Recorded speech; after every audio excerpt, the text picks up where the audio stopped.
B TV देख रहे सभी दर्शकों का स्वागत। मैं हूं लवदे बडियाल। बुलेटिन की शुरुआत करते हैं हेडलाइंस के साथ। कांग्रेस सांसद राहुल गांधी को उनका पुराना सरकारी बंगला 12 तुगलक लेन मिला वापस। भारत और चीन जल्द ही सीमा विवाद को लेकर करेंगे बातचीत। मणिपुर पुलिस ने केंद्रीय अर्धसैनिक बल असम राइफल्स के जवानों के खिलाफ एफआईआर की दर्ज। केंद्र के बाद अब गुजरात में होगा आम आदमी पार्टी और कांग्रेस का गठबंधन। कांग्रेस सांसद राहुल गांधी को मंगलवार को उनका पुराना सरकारी बंगला 12 तुगलक लेन वापस मिल गया। संसद की हाउसिंग कमेटी ने राहुल की सांसदी बहाल होने के एक दिन बाद बंगला अलॉट किया है। राहुल ये बंगला लेंगे या नहीं, इस पर 8 दिन में उनको जवाब देना होगा। बता दें कि राहुल जब कांग्रेस मुख्यालय पहुंचे तो उनसे बंगला वापस मिलने पर सवाल किया गया। इस पर राहुल ने कहा कि मेरा घर पूरा हिंदुस्तान है। गौरतलब है कि 12 तुगलक लेन में राहुल गांधी 19 साल से रह रही हैं। मोदी सरनेम मामले में 2 साल की सजा मिलने के बाद 22 अप्रैल 2023 को उन्हें ये बंगला खाली करना पड़ा था। बता दें कि सांसदी बहाल होने के बाद राहुल 12 और 13 अगस्त को अपने संसदीय क्षेत्र वायनाड का भी दौरा करेंगे। भारत और चीन जल्द ही सीमा विवाद को लेकर बातचीत करेंगे।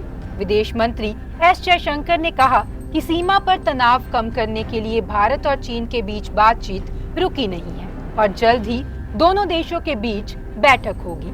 जयशंकर के मुताबिक दोनों देशों के बीच पिछले 3 सालों में तनाव के मुद्दों पर स्थिति बेहतर हुई है। विदेश मंत्री ने कहा कि पिछले 9 सालों में मोदी सरकार ने बॉर्डर पर इंफ्रास्ट्रक्चर बेहतर किया है। इसमें चीन के साथ लगने वाली सीमा पर भी हालात सुधरे हैं। उन्होंने कहा कि हम बांग्लादेश, भूटान और नेपाल के साथ भी अपनी कनेक्टिविटी बढ़ा रहे हैं। भूटान के साथ असम से रेलवे लाइन शुरू करने पर भी चर्चा जारी है। भूटान भी इसके लिए उत्साहित है। वहीं भूटान चीन के रिश्तों को लेकर विदेश मंत्री ने बताया कि दोनों देशों के बीच 24 राउंड की बातचीत हो चुकी है। अभी और भी राउंड्स होंगे। हम इस पर लगातार नजर बनाए हुए हैं। दोनों देशों के बीच सीमा विवाद कब और कैसे खत्म होगा, ये वही तय करेंगे। मणिपुर पुलिस ने केंद्रीय अर्धसैनिक बल असम राइफल्स के जवानों के खिलाफ एफआईआर दर्ज की है। आरोप है कि असम राइफल्स के जवानों ने राज्य पुलिस को बिष्णुपुर जिले में 3 लोगों की हत्या में शामिल लोगों को गिरफ्तार करने से रोका। बता दें कि जवानों के खिलाफ एफआईआर 5 अगस्त को दर्ज की गई, लेकिन पुलिस ने इसकी जानकारी 8 अगस्त को दी है।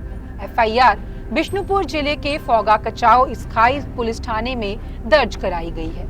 इसके अनुसार बिष्णुपुर के फोलजंग रोड के किनारे वाकट्टा वार्ड 8 में स्थित कुतुबवाली मस्जिद पहुंचने पर राज्य पुलिस की टीमों को रोक दिया गया।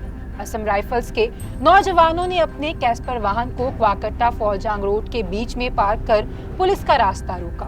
उन्होंने पुलिस के काम में बाधा डाली। इसी दिन मणिपुर पुलिस और असम राइफल्स के जवानों के बीच बहस का वीडियो वायरल हुआ था। वीडियो में मणिपुर पुलिस के कमांडो असम राइफल्स के जवानों पर उनके ऑपरेशन में दखल देने का आरोप लगा रहे थे।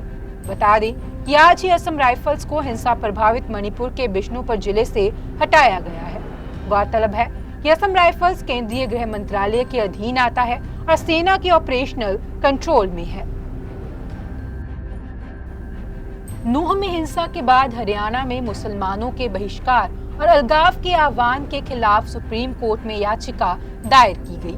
शाहीन अब्दुल्ला की ओर से दायर इस याचिका में नूह हिंसा के बाद हरियाणा में दी जा रही हेट स्पीच का मुद्दा उठाया गया है।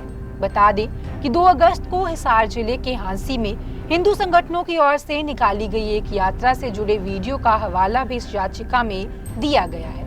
इस वीडियो में हिंदू समाज के कुछ लोग हांसी के बाजार में पुलिस अधिकारियों की उपस्थिति में ही दुकानदारों को चेतावनी दे रहे हैं कि यदि उन्होंने अपने यहाँ किसी बाहरी मुसलमान को नौकरी पर रखा तो उसे 2 दिन में निकाल दिया जाए।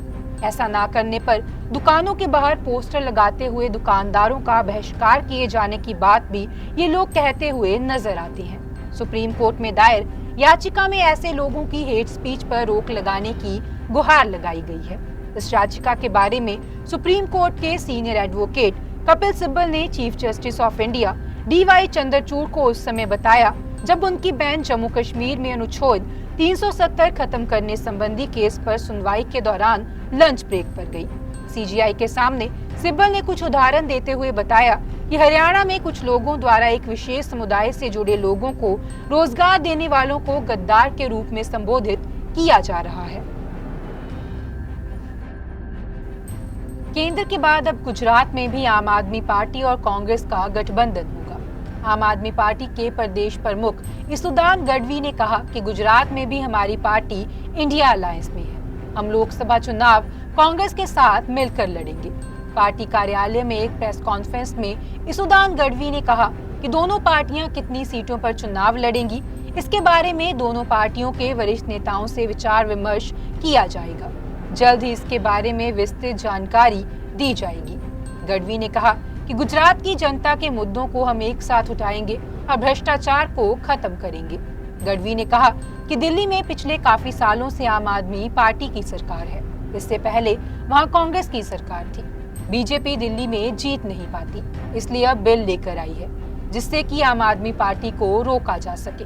उन्होंने बीजेपी पर हमला बोलते हुए कहा कि गुजरात में भ्रष्टाचार का बोलबाला है। बीजेपी भ्रष्टाचार करने वाले नेताओं का बचाव करती है। इसी भ्रष्टाचार को खत्म करने के लिए हम साथ में चुनाव लड़ेंगे। हिमाचल प्रदेश में ऊना के मशहूर शक्तिपीठ चिंतपूर्णी में दर्शन के लिए VVIP को जेब ढीली करनी होगी।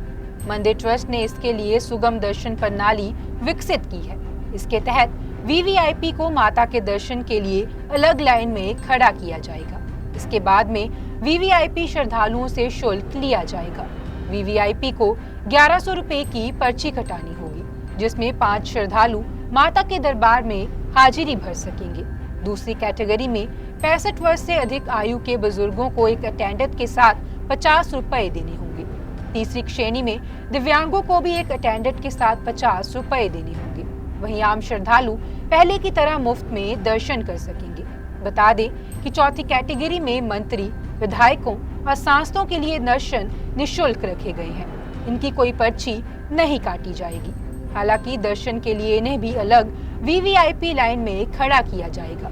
गौरतलब है कि चिंतपूर्णी के लिए देश भर से श्रद्धालु दर्शन करने पहुंचते हैं। यहाँ पर खासकर नवरात्र के दौरान दर्शन के लिए श्रद्धालुओं को कई घंटों अपनी बारी का इंतजार करना पड़ता है।